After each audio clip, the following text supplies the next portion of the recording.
whores in this house. There's some whores in this house. Whores in this house. There's some whores in this house. There's some whores in this house. There's some whores in this house. I said certified freak. 7 days a week. Wet ass P word. Make that pullout game weak. Yeah, you effin' with some wet ass P word. Bring a bucket and a mop for this wet ass P word. Give me everything you've got for this wet ass P word. There's only one housing story that we're talking about this week. I swear to God, if I hear one more fucking person talk about the fucking house. We're actually going to talk about something that's a little more pressing, and that is the 75,000 evictions that corporate landlords have filed during the pandemic. Let's go ahead and get started with our first story.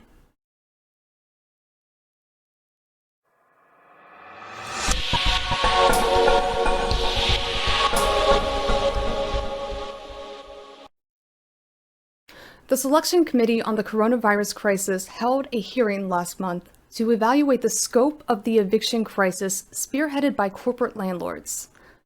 Representative Clyburn, who chaired the hearing, called for witnesses to discuss how corporate landlords have had a disproportionate impact on vulnerable tenants, citing research on 4 companies in particular. Ventron Management filed at least 2,179 evictions, even though the company only controls 8,000 units, effectively attempting to evict more than a quarter of their tenants.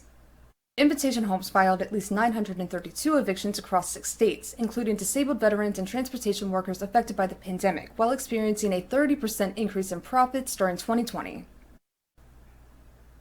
Pretium Partners, the parent company of Progress Residential, filed at least 1,750 evictions and appear to be filing those evictions at dramatically higher rates in majority Black counties than in majority white counties.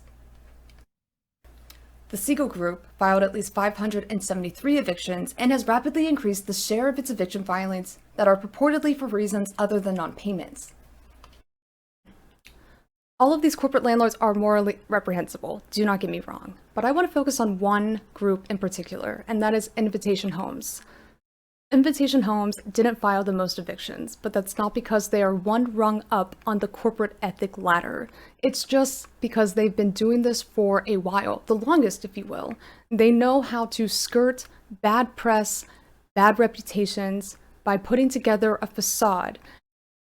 Invitation Homes is one of the most seasoned slumlords who knows how to skirt public backlash better than any other corporate landlord shill. I wouldn't be surprised if they cooked up this strategy in one of their quarterly board meetings, where they decided to limit the total number of evictions so they don't look like the worst corporate landlord. You know what I mean? Instead, they probably took stock of their non-paying tenants and put them on a specific list. You know, the evict this poor leeching, probably faking their unemployment status just to take advantage of the fact that we can't legally evict them because they filed the CDC declaration of hardship and will be subject to our swift expulsion the second the moratorium on evictions is lifted, regardless of their application for rental assistance requesting the full amount of outstanding rent that they owe us. This isn't hyperbolic. An industry expert who testified at this meeting made this abundantly clear. Private equity firms and other corporate landlords have filed to evict at least 75,000 residents since the Trump administration put a moratorium in place to halt evictions last September. These filings have disproportionately impacted residents of color, particularly Black renters. In some cases, corporate landlords have refused to accept rental assistance even after their residents had been approved for it. Another testimony from that hearing was a recently evicted individual who described her experience being forced out of her home by one of the corporate landlords under investigation, don't know which one, can't make any assumptions here. But I mean, we don't know that it wasn't Invitation Homes. Maybe it was. Right, and this was her experience. The fear of homelessness became a reality for me. I was concerned that my son and I wouldn't have nowhere to go but to a shelter. I was concerned about our health because of the pandemic, and I was concerned about his school and how he would be affected. I had never faced this type of stress before, and I had no idea what I was going to be able to do with little income and no home. Fuck, I always get so upset whenever I hear these stories. Like,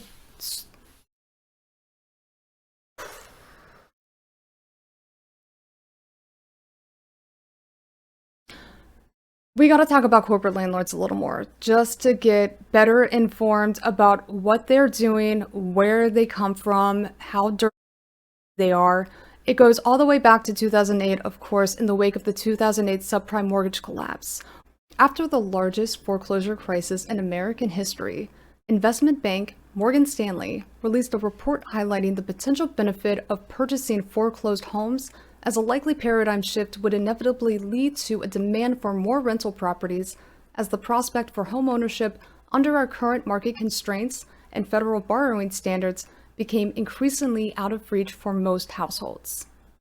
Institutional investors on Wall Street began acquiring distressed single-family homes specifically to convert them into single-family rental units. And this is where Invitation Homes comes from. They were originally a subsidiary of Blackstone, the private equity giant on Wall Street.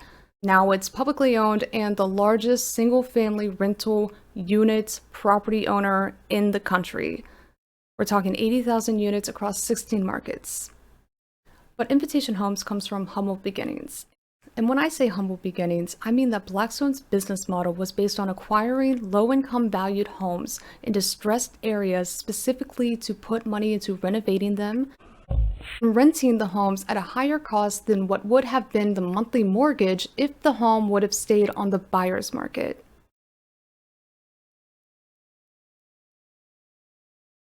One of Invitation Homes' largest bulk purchases was in Atlanta, where 16% of the units were occupied by Section 8 housing voucher recipients.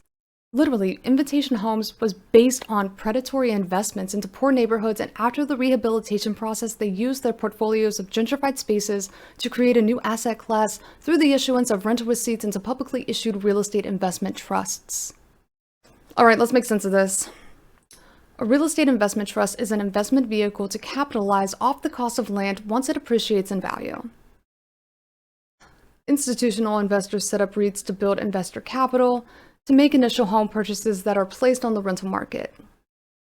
Renters' money is then paid out of the investors of the REITs, and Invitation Homes pockets the rest. Got it. To grow the collateralized market on income-producing investments, Invitation Homes spearheaded the single-family rental securitization market. To put it a little more simply, imagine that there was an exclusive market on Wall Street betting on whether a non-qualified homebuyer could pull off paying a predatory loan with unbearably high interest rates that kicked in 2 years into the loan's life cycle. But instead, Wall Street investors hedged their bets on whether or not tenants could pull off paying their monthly rent, subject to price gouging, unexpected fees, and a guaranteed penalty if rent is a second late. Corporate landlords have financed their growth by selling billions of dollars in bonds, which is the rental market equivalent of the mortgage-backed securities that, kind of led to the 2008 market crash. These billion-dollar bonds are created from the real money taken from pension funds and other institutional investors on Wall Street. Corporate landlords are also twice as likely to evict than smaller institutional investors or mom-and-pop landlords. This is most likely due to their fiduciary responsibility to their financiers. To keep the payments to the bond investors rolling, corporate landlords rely on a steady flow of cash taken directly from renters' pockets. These monthly rents are based on home evaluations used for pledging collateral to those investors. The higher the expected rents, the more investors are willing to pay for the bonds. The price of each bond is determined by the broker price opinion, or the BPO, which is the cheaper alternative to a licensed inspector conducting an appraisal. Funny thing, Congress actually banned BPOs in the wake of the 2008 foreclosure crisis because of the role in securing collateralized debt obligations on subprime mortgage markets. But these restrictions only apply to individual mortgages, not institutional investors buying homes in bulk. Also, private equity firms are regulated by the Securities and Exchange Commission. They surpass some of the more stringent guidelines that apply to FDIC-approved banks. I mean, unregulated Wall Street gambling, what's the worst that could happen? Well, let's start with the likelihood that rent prices are extremely inflated from the valuations conducted by those non-licensed independent contractors. According to regulatory filings with the SEC, contractors were instructed to only inspect the exterior of the home and to assume that the interiors had been remodeled to the standards advertised on the Invitation Homes website. I can't help but wonder how much of that 20 grand worth of renovations actually went into the inside of the house. Right, we got the dirty deeds on corporate landlords. Let's move its data.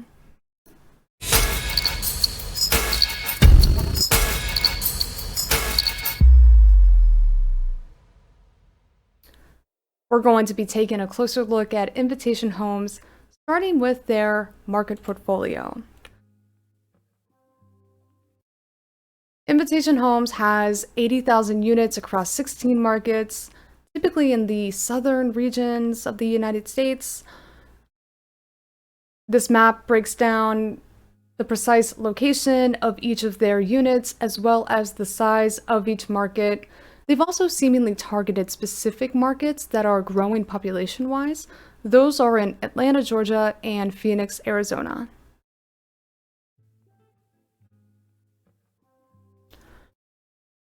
But they're also evicting a lot of tenants right now. Nearly 2% of all tenants in Florida have experienced eviction filings.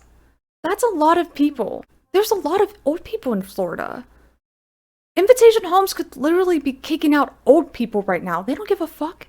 We also see in Texas and the West market that roughly 1% of the total population of tenants are experiencing eviction filings as well. In addition to filing frequent evictions, Invitation Homes has also reportedly made a lot of money in profits in 2020.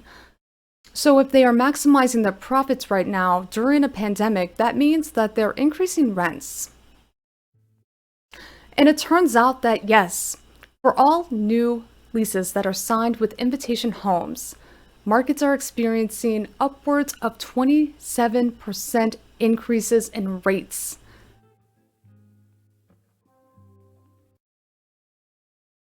These are the increased rents in each city that have been imposed by Invitation Homes on new lease agreements. Phoenix, Arizona has increased their rents by 23.6%. Las Vegas, Nevada increased by 22.1%. Seattle, Washington increased rents by 15.8%. San Francisco, California, and Northern California increased rents by 15.8%. Atlanta, Georgia increased rents by 15.6%. Minneapolis, Minnesota, 8.8%. Chicago, Illinois, 8.6%. Houston, Texas, 7.4%.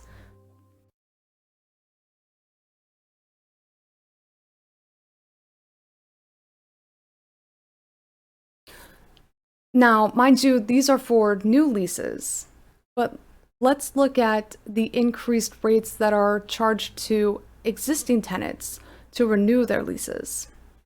So we got Atlanta, Chicago, Las Vegas, Orlando, Phoenix, Seattle, and Tampa, who are all experiencing increased rental charges for renewing their leases. Okay, so now that we know that the cost burden has been placed back onto the renter, let's look at the total number of profits that are generated by investors.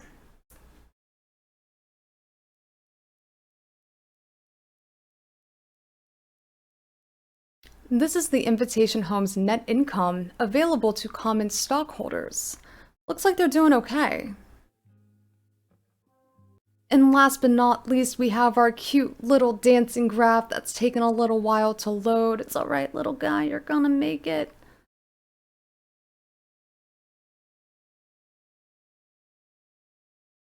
Okay, this graph is breaking down the Invitation Homes median rent compared to the single-family rental national median. So, what this means is that Invitation Homes charges an additional $200 in monthly rent compared to all other single-family rental companies. It's more expensive to live in an Invitation Homes dwelling, and they are literally taking over some markets, leaving renters with no choice but to rent from them. A couple other really great points made by Wolf Street.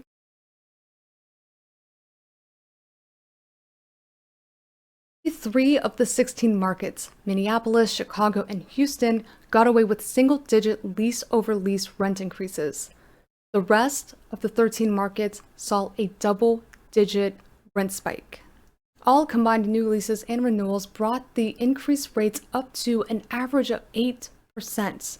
This is compared to a 3.3% overall increase in rent across the entire market.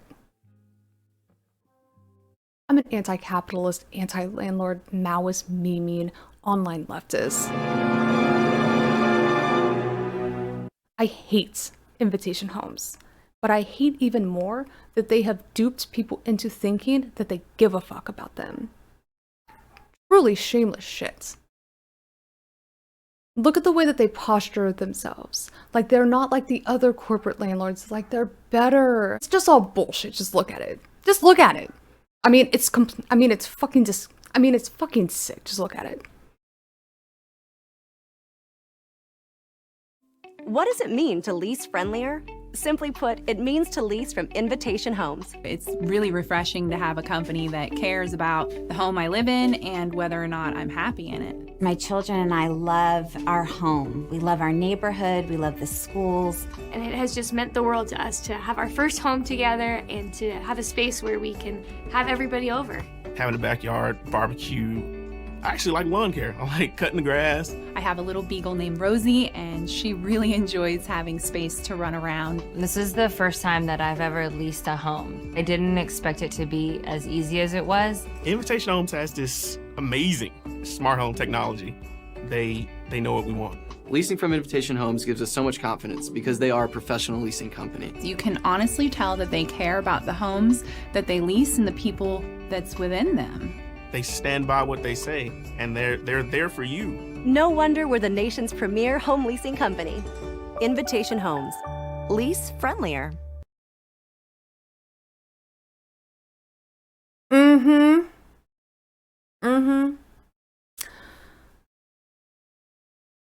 But Invitation Homes doesn't stop there. They don't stop their outreach just by putting nice promotional videos online. Oh no! They target local politicians as well. Our final story talks about how Invitation Homes' corporate outreach strategies didn't necessarily work on one of my friends, who is a leftist city council member in Aurora, Colorado. Let's get into it.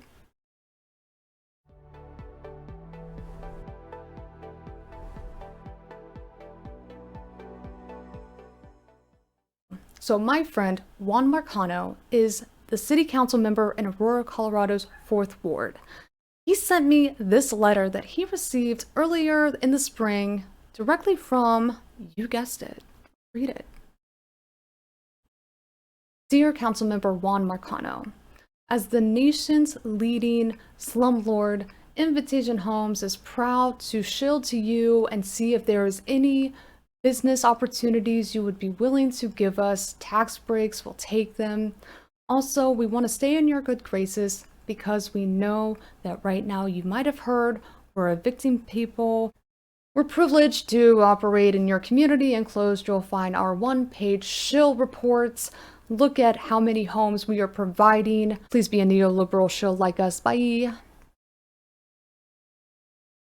So obviously, Juan wasn't falling for this. He is not trying to give any special treatment to Invitation Homes or any other corporate landlord for that matter. I actually had the opportunity to speak with Juan about this at great length whenever he brought this to my attention. Here is his response to Invitation Homes' shameless plug. That letter, I just kind of wanted to share that. That's something that we all got in our inboxes, back in March, and it's kind of standard fare. I've seen that a lot of industry who does business in the city, so like we'll get letters like that from like oil and gas operators, some other rental companies, and then Invitation was one that really stood out to me because I'm aware of Blackstone and their dealings throughout the U.S. and we've noticed that the housing market here in Aurora is really, really heated. I mean, it is all over the country in most major metros, but in Aurora it is bonkers. I think it was in the Wall Street Journal or WAPO, one of those big national publications, where what was it, like 20%, or as much as 20% of all like real estate transactions for single family homes in most major metro markets were due to real estate investment trusts and, what was it, they called it permanent capital.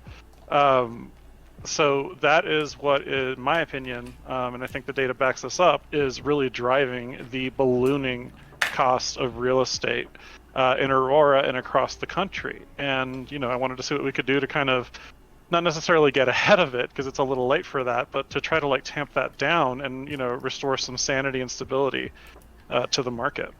So how exactly do you intervene as a city council member to try to put some sort of price ceiling on the total cost of the owner's market in particular when you've already received some pushback? That's part of the frustration. Like, we've been trying to, do something like this since like April. And, our city attorney's office, I'll give them credit, they've done a tremendous amount of research.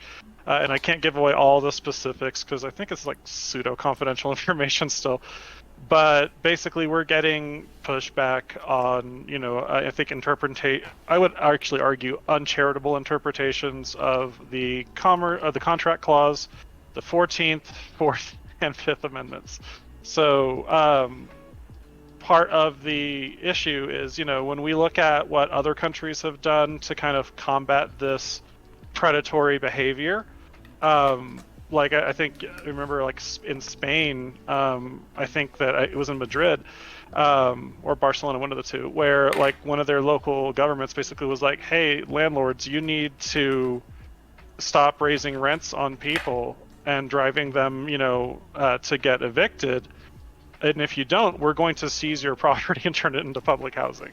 Yep. Like that kind of direct, aggressive approach, I love, because I believe housing should not be a commodity. It's a basic necessity for existence in a civilized society. But we can't do that kind of stuff here. So we have to get a little more creative, since our laws are structured differently. And, I looked at Hawaii. One of my good friends, who is a tenants' rights attorney and very passionate about housing justice, brought Hawaii's situation to my attention and what they kind of did to tamp down on not just predatory behavior, but really like consolidation in their housing market. The latter part, though, is like the consolidation info. That's not something that we have readily available as a city. So it's going to require partnership with the 3 counties that serve Aurora and their assessors' offices to grab that information. Because you can pretty easily, just like through the county assessor's office, just like click on, we have a really great GIS system for Arapahoe County, and you can just click on different properties and see who owns it, when they were sold, and, just match up, like, is the owner the same as the occupant? Is it a similar family name, or is it an LLC? And what you'll quickly find is that there's a ton of LLCs out there, oftentimes the same LLC, who own property all over the city. Right. All right, so tell me more about this consolidation. Wait, is that something that you can talk about, or? So we need to basically gather information from the assessor's offices for our counties, since Aurora is just a city and not a county, and basically prove that there's enough consolidation that intervention is warranted, especially in the single-family market, and then try to see if we can actually whip the political support that we need for this, because I think it's going to be very difficult for folks to argue that allowing REITs and other permanent capital or organized capital to just basically create a city and society of renters is actually a benefit to anybody at all. I think that this is something that's been going on since the Great Recession, as you mentioned earlier, and that's when we really saw this like trend begin to take off. It started innocuously enough with like the, HGTV, like this is how you flip a house, kind of programming. Yeah. And that basically, once you infuse that with permanent capital, it becomes exceptionally predatory in a hurry.